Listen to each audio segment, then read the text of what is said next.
Hi అండి, అందరికీ good morning. Healthy butter milk ఎలా తయారు చేసుకోవాలో చెప్తాను. 1 కప్పు పెరుగు, ఇది అల్లము, పచ్చిమిర్చి, కరివేపాకు, కొత్తిమీర, వీటన్నింటిని గ్రైండ్ చేసి ఐస్ క్యూబ్స్లో వేసి ఫ్రిడ్జ్లో పెట్టి కావాల్సినప్పుడు ఒక్కొక్క క్యూబ్ వేసుకుంటామండి. ఇలా రెడీగా చేసి పెట్టుకుంటే ఎప్పుడు కావాలంటే అప్పుడు మనము మజ్జిగ చేసుకోవచ్చు. అప్పటికప్పుడే ఇది ప్రిపేర్ చేసుకోవాలంటే కొంతమందికి టైం లేకపోవచ్చు. అలాగే ఇది కూడా నిమ్మకాయతో క్యూబ్స్ చేసి పెట్టిండేదండి.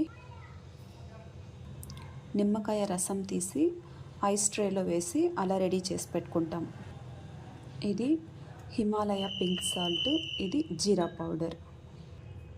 అంతేనండి. వీటన్నింటినీ ఒక గిన్నెలో వేసి బాగా చిలికి ఒక బాటిల్లో పోసుకొని డే మొత్తం మనకి ఎప్పుడు దాహం అనిపించినా అప్పుడప్పుడు కనుక